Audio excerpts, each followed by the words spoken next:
So how does the, you do the credit check, but, you know, I've got an employee, I know that she filed bankruptcy, but how relevant is that to her being able to swipe a credit card and do an invoice? I mean, it's. David, you want to, my CFO friend. Yeah, Well, I mean, there's some exposures for credit card fraud, but I mean, Yeah. I don't think you care about somebody that filed bankruptcy. You No. care about somebody that had financial fraud in their background. Wouldn't that come in the criminal as opposed to credit? It might, Probably. but I also think you know, you're looking for folks who are really having a lot of financial difficulty in some cases, depending on your business, because they're more apt in some cases to be in a situation of needing extra money, let's say. So it's not directly applicable to a lot of folks, but if you are in a financial, if they're performing a financial job, you want to protect the company. And then if there's a chance that it would impact other employees, and this is where the criminal background check comes into play, you face some potential liability from other employees if this person, you hired them without doing the proper due diligence and something happens to them. So. I had experience where somebody got denied a job because of the credit report after the offer's been issued. They get denied the job based on the credit report, and the credit report's inaccurate. Yeah. So that leads to the question of how do you have that conversation? You know, if your job is contingent on the background check, which includes a credit check in some cases, and you say, sorry, something came up, you know, we're not going to offer you this job, you should give them the ability to understand what those considerations are and to discuss them and to validate them. Again, there's fine lines there on how that works.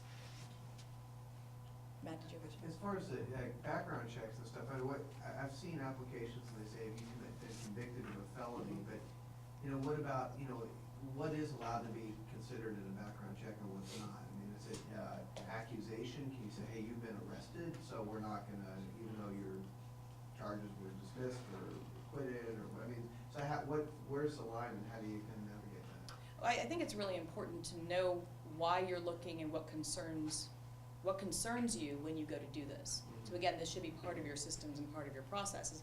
We're going to do a background check because if this person if part of their job is to drive our trucks and they have multiple traffic violations, including DUIs, then that's going to be something that we're looking for and concerned about. So it's going to depend a lot on what you're trying to find, and you should know that when you go down this path. So. Like I did a financial advisors recruiting, and so we did a whole huge SEC background check, the whole 9 yards. And I will never forget this gentleman who he said, "Yep, I've been arrested. I was convicted of this misdemeanor stuff." And I said, "We got to bring in all the documentation. We don't eliminate you. I got to know what it is."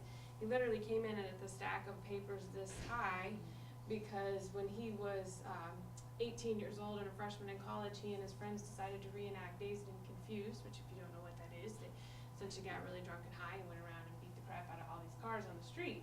And so they had a count for every vehicle that they had beat the crap out of. And so, you know, we worked with the leadership of the organization and assessed that this was not going to, you know, 10 years later, this was not going to prevent him from being, you know, successful. He had done all his community service and stuff. So it was kind of a situational, like, okay, we know you were young, we know this is not who you are, and there's a clean record for 10 years. Yeah. So we know about it, we have it documented, we appreciate you bringing me this big stack. It was a very entertaining day.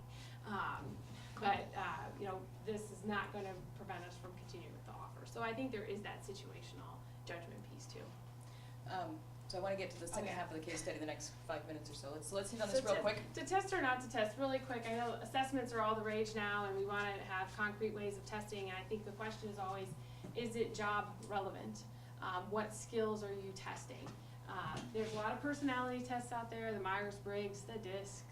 Those are not what you should be using as a basis for decision making in the process. Any assessments we're looking at are skills-based tests. Examples of ones would be typing tests, Excel, Word tests, because they're going to be using using that a lot. I know in the science world, we'll do pipetting tests to see if they can actually pipette and to what, their skill level there. Converting units, if you're dealing with the US wonderful system and you have to use the metrics, can they convert between the two? It's a fair assessment to give somebody who's going to be having to do that. There's also coding. We got a lot of technical coders, so assessing their ability to code, giving them a small task, and then also assessing their ability to document that code, or doing writing samples, or if you're looking for a laborer, actually assessing their ability to weld, or their ability to build something. You can actually, if it's actually skill specific, so that you have proof that they actually can do what you need them to do and that they say they're capable of. And higher level positions, they even have what they call inbox assessments, which are kind of bizarre at times, but where they're electronic now, where essentially you have your email inbox with a certain number of emails and you have a time frame to go through those, read those, and either respond with communication, delegate to somebody else, or ignore. And so it's a way of assessing more of a senior level person's judgment, decision making, delegation, time management. Interesting. Never seen this. Yeah, I've actually had people, I've had people that did that in a role play environment too, as well. So, but that's job relevant, because I think this was the head of sales. And so really being able to assess and delegate which salesperson needed to have things and which decision making had to happen.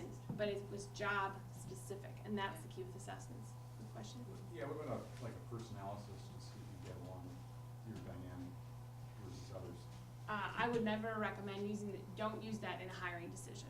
If you decide this is the person you want, you make that offer, then you want them to take that assessment so you can make sure you've got the right communication skills after the fact. I'm a big fan of using those to improve functions within an organization, but as a decision-making tool, I would not recommend that, because you're just holding yourself up to, they didn't hire me because I'm more outgoing than they are, or they didn't hire me because I don't like the same level of structure, and it becomes a personality thing, and we need to assess based on skills. What if you're trying to assess leadership skills, which is more sophisticated personality abilities, interaction abilities? Are there tests that are legitimate for that role? None that come to mind. The only ones I've seen, the leadership is in that inbox where you're dealing more with that delegation and decision making and judgment. But I would build the behavioral questions around Yeah. what roles, tell me about a situation where you were a leader and the most difficult part of that or something like that. and references are also a good way to assess